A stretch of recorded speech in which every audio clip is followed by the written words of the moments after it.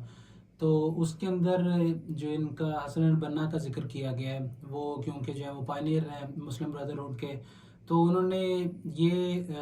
ایک ایجنڈا دیا، آبجیکٹیوز بنائے کہ ہم جو مصر ہے اس کو دوبارہ سے اسلامک طرز کے اوپر ریوائیو کریں گے. اس کے اندر جو گورننس اسٹرکچر ہوگا وہ مسلمانوں کا ہوگا، اسلام کے نظریے پر ہوگا. اس کے اندر جو سوشل ویلفیئر کے کام ہوں گے وہ کیے جائیں گے، اور جو ایجوکیشن سسٹم ہوگا اس کو بھی جو ہے وہ اسلامی روایات کے مطابق چلایا جائے گا. اور جو بیسیکلی اسلامک آئیڈینٹی ہے اس کو جو ہے وہ دوبارہ سے اجاگر کیا جائے گا ایجپٹ میں، عرب میں، کیونکہ جب فرینچ کولونائز کر چکے تھے اس کے بعد دیکھا جا رہا تھا کہ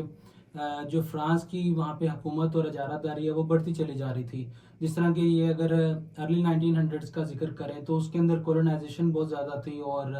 ورلڈ وار 1 بھی جو ہے وہ ایک ہوئی ہے، اور پھر جس طرح کانٹیننٹ کے اندر بھی جو ہے وہ ایک جنگ آزادی اور آزادی کی ایک تحریک وغیرہ چلی ہوئی تھی. تو اس کے مقاصد کے اندر بیسک اگر ہم اس کو کنکلوڈ کریں تو وہ اسلام کو دوبارہ سے ریوائیو کرنا ان کا مقصد تھا. Thank you. عدنان صاحب،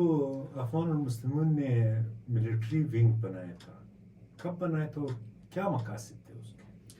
اچھا، یہ ہے کہ بیسیکلی جو اخوان المسلمون یا مسلم بردرہڈ کو قائم کیا گیا تھا وہ روٹ لیول پہ کام کرتی تھی. جیسے ایجوکیشن میں ہو گیا، ہیلتھ کیئر میں ہو گیا، سوشل ویلفیئر کے سروسز ہو گئے، ان کو فیسیلیٹیٹ کر کے انہوں نے یہ ریئلائز کر دیا کہ جب تک ہم ایک سسٹم کی طرف نہیں جائیں گے، جب تک ہم اپوز نہ کرے جو امپیریل رولر تھا برٹش کی صورت میں یا فرینچ کی صورت میں، جتنے بھی امپیریل رولر رہے ہیں. اور اس کا ایک دوسرا فیکٹ یہ ہے کہ اس ٹائم پہ جو اٹمن امپائر تھا وہ بھی کولیپس کر گیا تھا، اور مسلمانوں کا کوئی نمائندہ تنظیم، کوئی نمائندہ ملک، کوئی نمائندہ جو شخصیت ہے وہ منظر پر نہیں آ رہی تھی. تو ایسے میں اخوان المسلمین کے جو لیڈرشپ تھی یا جو سرکردہ رہنما تھے، انہوں نے یہ سوچا کہ اگر ہم سوشل ویلفیئر اور روٹ لیول پہ کام کرنے کے ساتھ ساتھ ہم ایک ملٹری ونگ تشکیل کر دیں کہ وہ مزاحمت کر سکے اور اپنے لوگوں کی حفاظت کر سکے امپیریل لوگوں سے، یا جو امپیریل لوگوں کے جو نمائندے تھے کنٹری کے اندر، ان سے اپنی حفاظت کر سکے.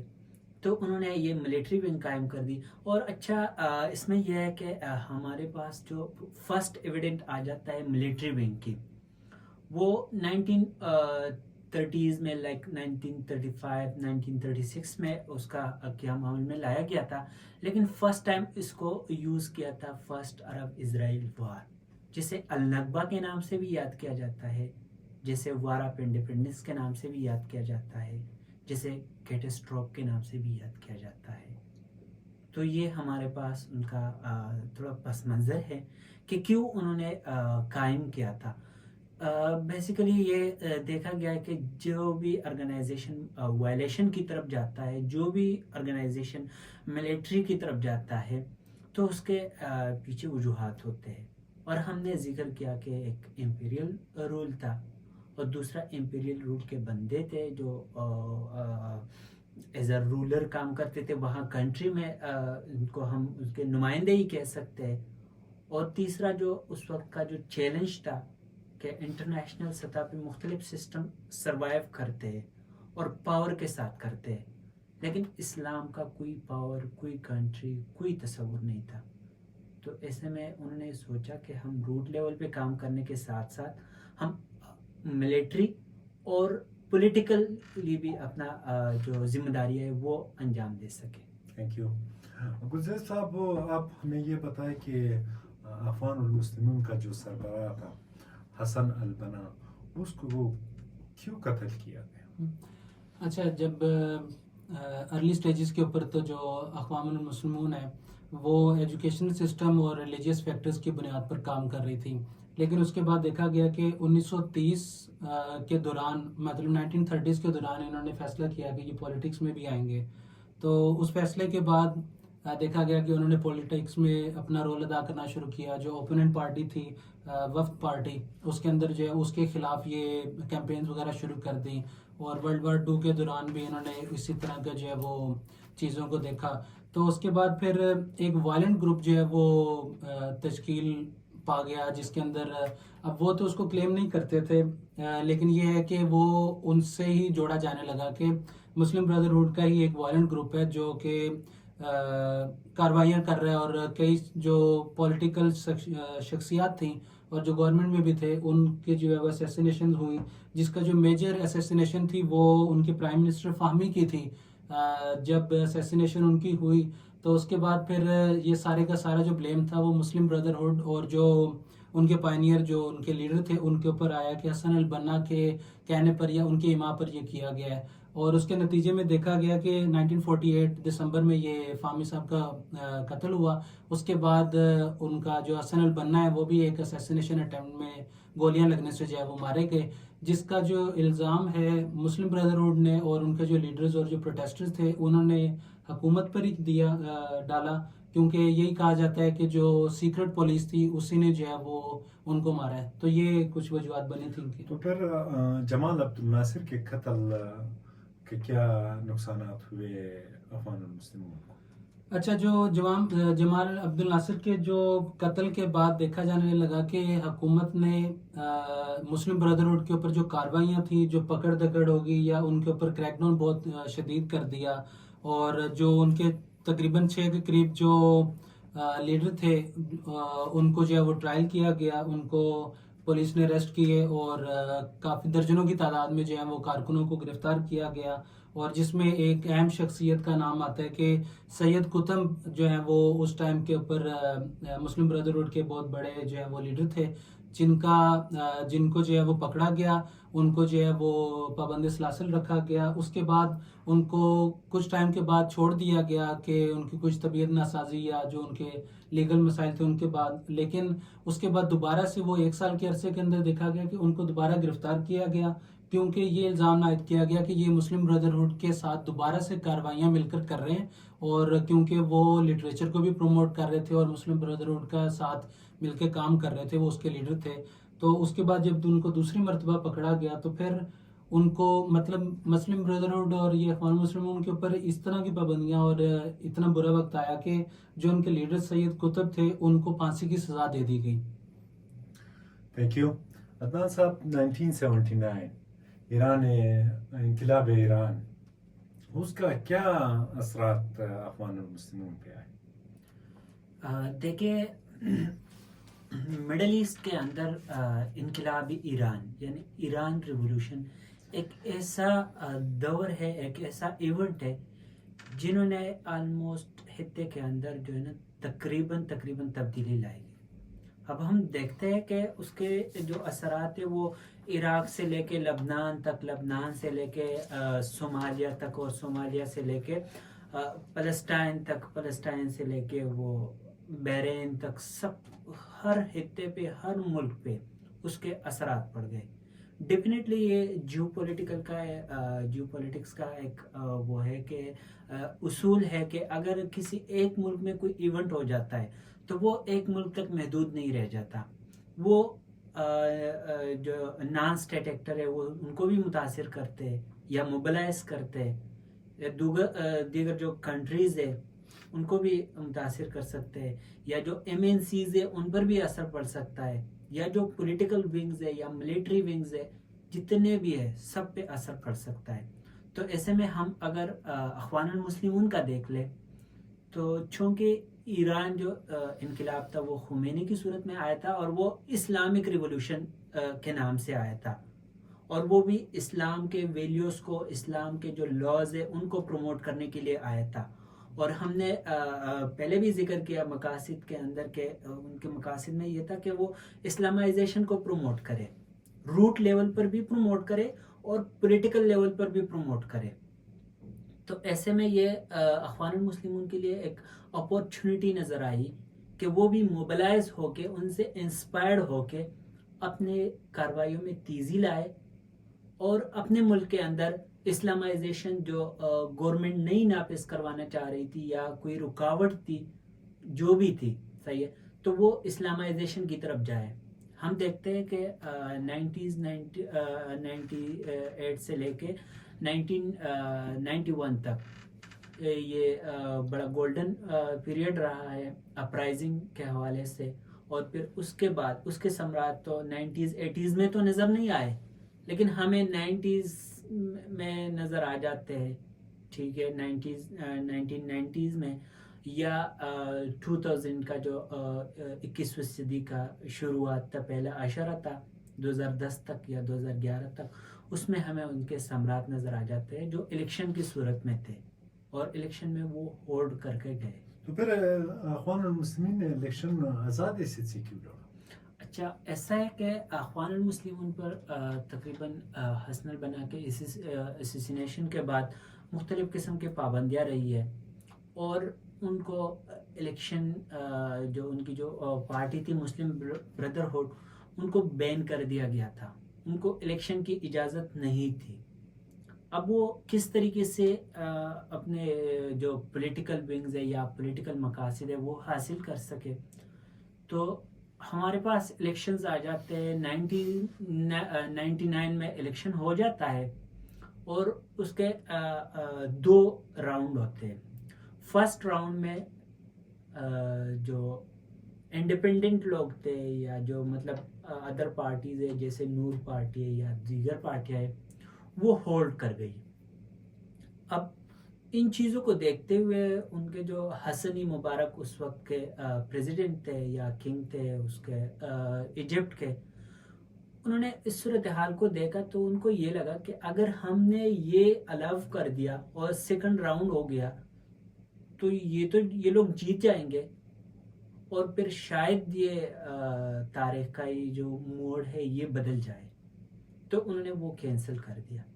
اب ہمارے پاس آ جاتا ہے دوسرا 2005 کا الیکشن. 2005 میں بھی اخوان المسلمون انڈیپینڈنٹ آزاد امیدوار کی حیثیت سے یا آزاد شناخت کی حیثیت سے الیکشن میں اترے اور الیکشن میں اپنا جو پورا کا پورا رول ہے انہوں نے ادا کیا اور یہ ریکارڈ کیا گیا کہ 47% انہوں نے ووٹ حاصل کر لیے. لیکن پھر یہی کہ حسنی مبارک پریزیڈنٹ تھا ان کے پاس سارے اختیارات تھے اور انہوں نے پھر وہ الیکشن ختم کر دیا. پھر جو ٹرننگ پوائنٹ ہے ہمارے پاس وہ آ جاتا ہے 2009 کا الیکشن. اس میں یہ ہو جاتا ہے کہ جو اخوان المسلمون نے وہ تو انڈیپینڈنٹ حیثیت سے تھی اور دوسرا جو اسلامسٹ پارٹی تھی نور پارٹی یہ دونوں ہولڈ کر گئی, زیادہ نشستیں حاصل کر گئی اور یہی لگ رہا تھا کہ یہ دونوں حکومت بنائیں گے. تو بدقسمتی سے وہ الیکشن بھی آگے نہیں چلنے دیے اور وہ بھی ایک ایز اے انڈیپینڈنٹ وہ اسمبلی میں تو بیٹھ گئے لیکن کوئی میجورٹی یا کوئی حکومت ان کو حاصل نہیں ہوئی. تو یہ ہے کہ اگر وہ آزاد حیثیت کی طرف نہ جاتے اور وہ چھپ انڈر گراؤنڈ رہ جاتے تو شاید ان کا جو انفلوئنس ہے وہ ختم ہو جاتا, شاید ان کا جو پولیٹیکل پاور ہے وہ ختم ہو جاتا, شاید ان کا جو آبجیکٹیوز کا جو مین پارٹ ہے اسلامائزیشن, ہر چیز کے اندر اسلامائزیشن اینڈ اسلام کو سیاست کو اسلام کا شاخ نہیں ڈکلیئر کرنا کہ یہ ایک شاخ ہے جیسے پولیٹکس ان اسلام, بلکہ وہ کہتے ہیں کہ پولیٹیکل اسلام سیاست ہولڈ کرنا چاہیے. تو وہ پارٹ اس کو ڈومینیٹ کرنا تھا. اب وہ آزادی حیثیت سے لڑے اور آگے ہم دیکھتے ہیں کہ وہ پھر جب عرب اسپرنگ شروع ہو جاتا ہے تو وہ اس میں وہ پارٹی بنا لیتے ہیں اور آگے اس سے وہ اپنے حکومت بھی بنا لیتے ہیں. Thank you. گلزیر صاحب آپ ہمیں تھوڑا سا یہ بتا دیں یہ فریڈم اینڈ جسٹس پارٹی اخوان المسلمون نے کیوں قائم کی تھی؟ اچھا ایسے ہے کہ جس طرح کہ عدنان نے ذکر کیا سارا کہ الیکشن وغیرہ انہوں نے آزاد حیثیت میں لڑے اور نور پارٹی کے ساتھ مل کر کوشش کی حکومت بنانے کی، لیکن اس کے بعد پھر 2011 کے اندر الیکشنز کا سلسلہ شروع ہوتا ہے، اور 2011 میں مسلم بردرہڈ یہ سوچتے ہیں کہ ہم ایک پولیٹیکل پارٹی بناتے ہیں، اور اس کا نام انہوں نے فریڈم اینڈ جسٹس پارٹی رکھا، جس کو انہوں نے جون 2011 میں رجسٹر کروا لیا الیکشن کمیشن سے ایجپٹ کے. اور اس کے بعد انہوں نے جو نومبر 2011 اور جنوری 2012 کے راؤنڈ کے الیکشنز تھے، اس میں دونوں پارٹی مسلم بردرہڈ کی جو فریڈم اینڈ جسٹس پارٹی تھی اس نے پارٹیسپیٹ کیا اور 47% کے قریب نشستیں حاصل کی، اور انہوں نے نور پارٹی جو تھی اس کے ساتھ مل کر تقریباً 100 امیدواروں کے 100 جو ممبرز پارلیمنٹ بنائے، اور یہ لوگ اقتدار میں آ گئے. اور اس کے بعد پھر انہوں نے جو پریزیڈنشل کینڈیڈیٹ تھا ان کے اندر جو ان کا نام تھا خیرت الشاطر نام تھا، وہ ان کو نومینیٹ کیا کہ پریزیڈنٹ وہ ہمارے ہوں گے، لیکن ان کے اوپر ایلیگیشنز وغیرہ تھے 2008 سے، جس کی بنا پر الیکشن کمیشن ایجپٹ کا جو ہے اس نے ان کو پریزیڈنشل جو الیکشنز تھے ان کے اندر سے جو ہے وہ ڈسکوالیفائی کر دیا. اور اس کے بعد پھر جو فریڈم اینڈ جسٹس پارٹی تھی اس نے یہ فیصلہ کیا کہ جو محمد مرسی ہیں وہ ہمارے کینڈیڈیٹ ہوں گے، اور پریزیڈنٹ کے کینڈیڈیٹ کے الیکشنز ہوئے. اس کے بعد پھر دیکھا گیا کہ محمد مرسی جو ہیں وہ دونوں پارٹیز کے ووٹس لے کر حاصل کر کے وہ ایجپٹ کے صدر بن جاتے ہیں. اور اس کے بعد ان کا جو پہلا فیصلہ تھا وہ یہ تھا کہ ایک نیا جو ہے وہ قانون بنایا جائے گا، وہ کانسٹیٹیوشن بنایا جائے گا، جس کے اندر انہوں نے سب کو ملانے کی بات کی، مسلمز کے لیے ایک نیا جسٹس سسٹم وغیرہ بنانے کی بات کی گئی تھی. Thank you. عدنان آپ ہمیں یہ بتا دیں افغان المسلمون کو اقتدار میں لانے میں عرب اسپرنگ نے کیا کردار ادا کیا؟ اچھا یہ ہے کہ عرب اسپرنگ جو ہے نا وہ ٹرننگ پوائنٹ ثابت ہو پورے ریجن کے لیے، اور ایسے میں اخوان المسلمون پر بھی ان کے اثرات چھوڑے گئے. اب اخوان المسلمون جیسا کہ تیون سے ایک ایونٹ سٹارٹ ہو گیا، احتجاج اپرائزنگ سٹارٹ ہو گیا، یہ ایجپٹ میں بھی سٹارٹ ہو گیا، اور عام نوجوانوں نے کالج یونیورسٹی کے نوجوانوں نے یہ سٹارٹ کیا تھا. اور پھر جو اخوان المسلمین کے نمائندے تھے وہ پارٹی کی حیثیت سے نہیں بلکہ ایک آزاد حیثیت سے اس میں شریک ہوئے، ایک سٹیزن کی حیثیت سے اس میں شریک ہوئے، اور انہوں نے اس کا ساتھ دیا. پھر یہ دیکھنے کو ملا کہ ان کے جیسے کہ گلزیر صاحب نے ذکر کیا کہ یہ انٹرم وہ جو حسنی مبارک تھا اس کو سٹیپ ڈاؤن کیا، اور پھر اس کے بعد انٹرم گورنمنٹ آ گیا، اور انٹرم گورنمنٹ کے اندر انہوں نے پارٹی قائم کی، جسٹس اینڈ فریڈم پارٹی. تو وہ آگے چلتے چلتے ایک سٹیج ایسا آ گیا کہ الیکشن میں وہ ہولڈ کر گئی، اور وہ اس پوزیشن میں ہوئے کہ وہ اپنا حکومت قائم کر سکے. یہ عرب اسپرنگ جو ہے نا یہ ایک ٹرننگ پوائنٹ اس لحاظ سے ثابت ہو گیا کہ یہ لوگ چاہ رہے تھے کہ ہم پولیٹیکلی اسٹرانگ ہو جائیں. اب وہ پولیٹیکلی اتنی اسٹرانگ ہو گئے کہ انہوں نے پورے ملک کے اندر اپنا وہ ہولڈ قائم کر دیا، یعنی کہ اپنا جو ہے نا رول یا ریجیم قائم کر دیا. اب یہ الگ بات ہے کہ وہ نہیں چل سکی، اس کے مختلف وجوہات تھے، لیکن یہ کہ انہوں کو وہ اپنے ایک مقصد میں کامیاب ہو گئے، اور وہ دیکھنے کو ملتا ہے. اور یہ ہسٹری بھی اس بات کی گواہ ہے کہ وہ جو 1-1.5 سال کا پیریڈ تھا وہ پورے مصر کی تاریخ میں ایک یونیک پیریڈ تھا. Thank you. گلزیر صاحب آپ ہمیں یہ بتائیں کہ صدر مرسی کو کیوں قتل کیا گیا اور اس کی کیا اثرات پڑے؟ یہ دوبارہ سوال کر لو. ان کو ہٹایا گیا تھا. صدر مرسی کو کیوں ہٹایا گیا تھا؟ میری طرف دیکھتے ہوئے دوبارہ پوچھو. صدر مرسی کو کیوں ہٹایا گیا تھا اور اس کے کیا رد عمل آیا؟ دوبارہ پوچھو، مطلب تھوڑا سا اونچی آواز میں. ادھر اس میں آ رہا ہے. نہیں وہ کٹ کر لیں گے وہ نا. کٹ کر لیں گے. صدر مرسی کو کیوں ہٹایا گیا؟ صحیح ہے. اچھا صدر مرسی کو ٹھیک ہے، صدر مرسی کو کیوں ہٹایا گیا تھا اور اس کا کیا رد عمل آیا؟ اچھا صدر مرسی کی جب حکومت قائم ہوئی تو 1 سال کے اندر اندر دیکھنے میں آیا کہ ان کے خلاف بھی اسی طرح کے اسی نوعیت کے احتجاج شروع ہو گئے جو پچھلی حکومت کے خلاف چل رہے تھے. تو ان احتجاجوں کے اندر جو لوگوں کی رائے تھی وہ یہ تھی کہ حکومت جو ہے وہ ڈیلیور نہیں کر پا رہی ہے، جس کے اندر اکنامک سچویشن جو ہے وہ بہت خراب ہو رہی ہے، جو سیکیورٹی اور لا اینڈ آرڈر کی سچویشن ہے وہ حکومت نہیں سنبھال پا رہی ہے، جس کے پیش نظر یکم جولائی کو 2013 کے اندر جنرل سیسی جو ایجپٹ کے فوج کے کمانڈر ان چیف تھے، انہوں نے جو ہے وہ صدر مرسی کو جو ہے وہ آرڈر جاری کیے کہ آپ سٹیپ ڈاؤن کر جائیں، اور جب ان کے سٹیپ ڈاؤن کرنے کے بعد ان سے کو لگا دیا گیا، مارشل لا کی طرف چلا گیا ملک، اور جب صدر مرسی کو ہٹا دیا گیا تو صدر سیسی اقتدار میں صدر کے طور پہ جنرل سیسی اقتدار میں آ گئے، اور انہوں نے الٹیمیٹم جاری کیا، جس کے بعد جو مسلم بردرہوڈ کے لوگ تھے ان کی پکڑ دکڑ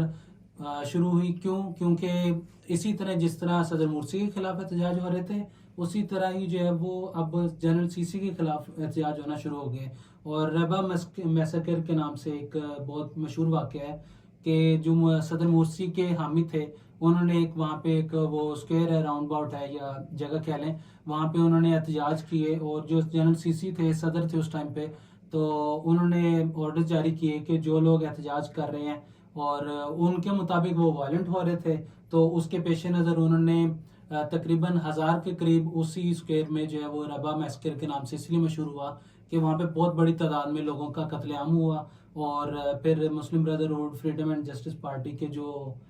لیڈران تھے ان کو پکڑا گیا، ان کو انڈر گراؤنڈ جانا پڑا، ان کی جو تمام ایکٹیویٹیز تھیں وہ ایک طرح سے نہ ہونے کے برابر ہو گئی، خفیہ چلے گئے وہ لوگ۔ تو یہ سارا معاملہ صدر مرسی کے اترنے کا ہوا۔ تھینک یو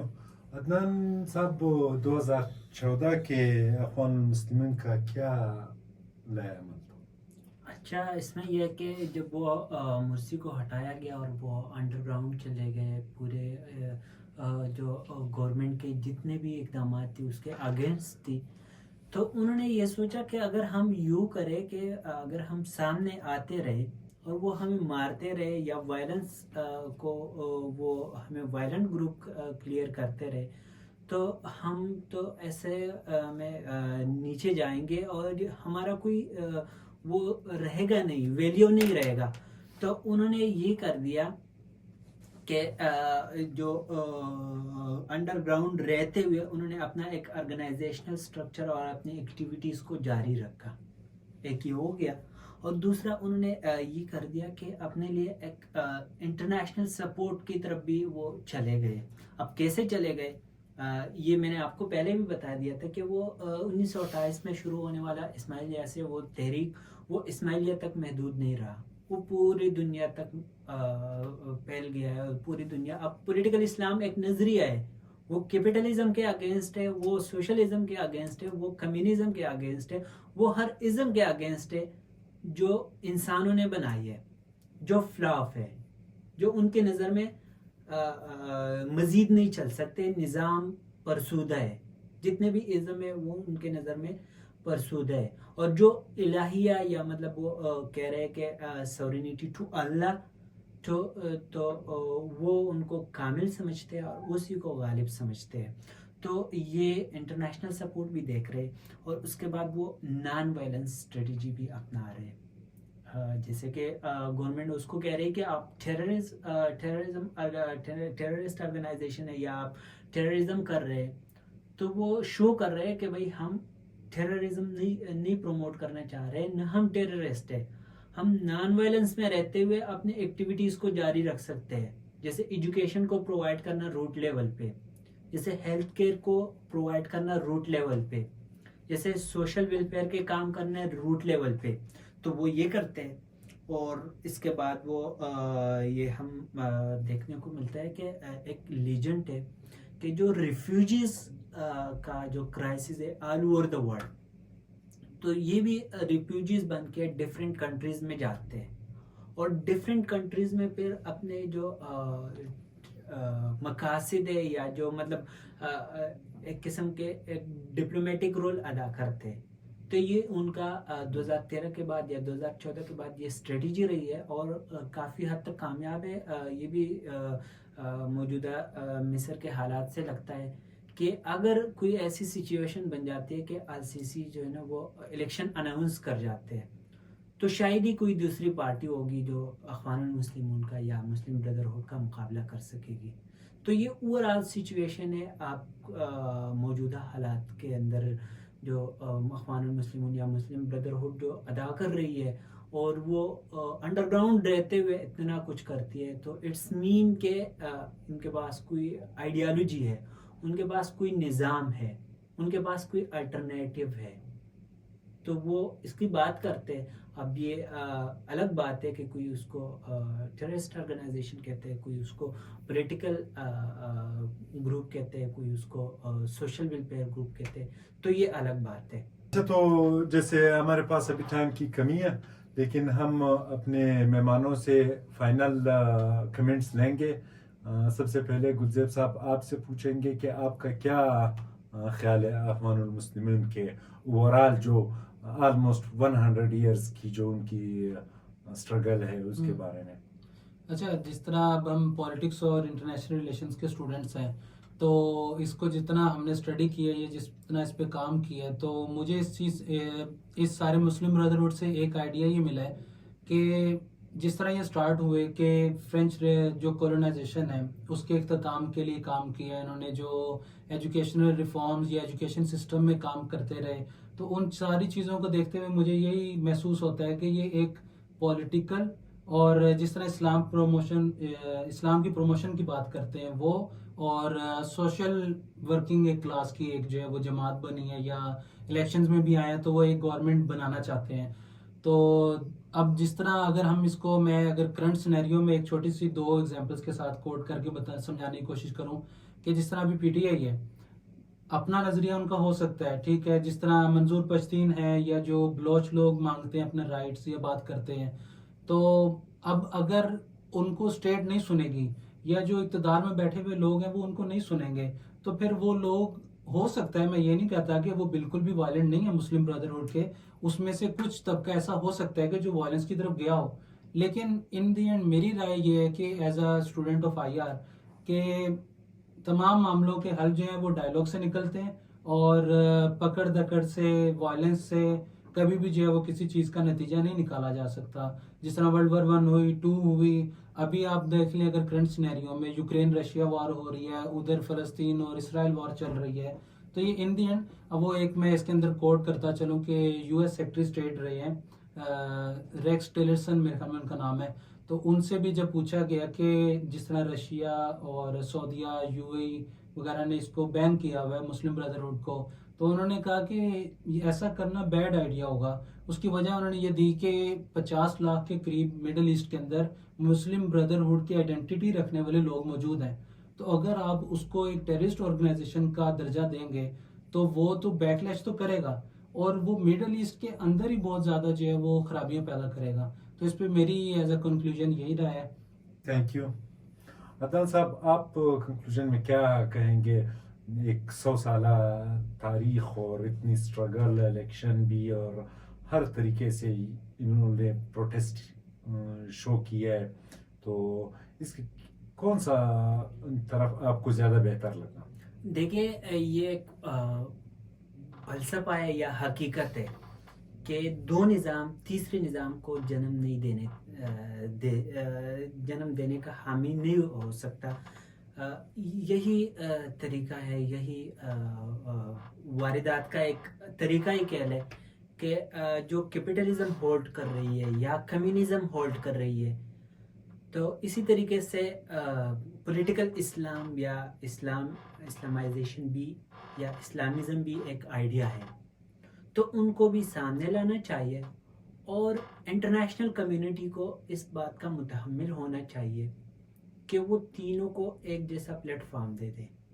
اور جو پرفارم کر سکے, جن کے پاس الٹرنیٹیو ہے, جن کے پاس پیسفل ورلڈ کا سلوشن ہے, ان کو سپورٹ کرے, بجائے اس کے کہ ایک نظام کو کہے کہ بھائی آپ نے غالب ہونا ہے, آپ نے اب کے نظام میں جتنی بھی خرابی ہو لیکن آپ نے ڈومینیٹ کرنا ہے. تو یہ کرنا چاہیے کہ تینوں نظاموں کو, یا جتنے بھی نظام ہیں, میں یہ نہیں کہہ رہا کہ کسی کو پروموٹ کر دے, دوسرے کو انڈر گراؤنڈ کر لے, تمام کے تمام نظاموں کو ایک جیسا لیول دیا جائے, اور اسی لیول میں اس کو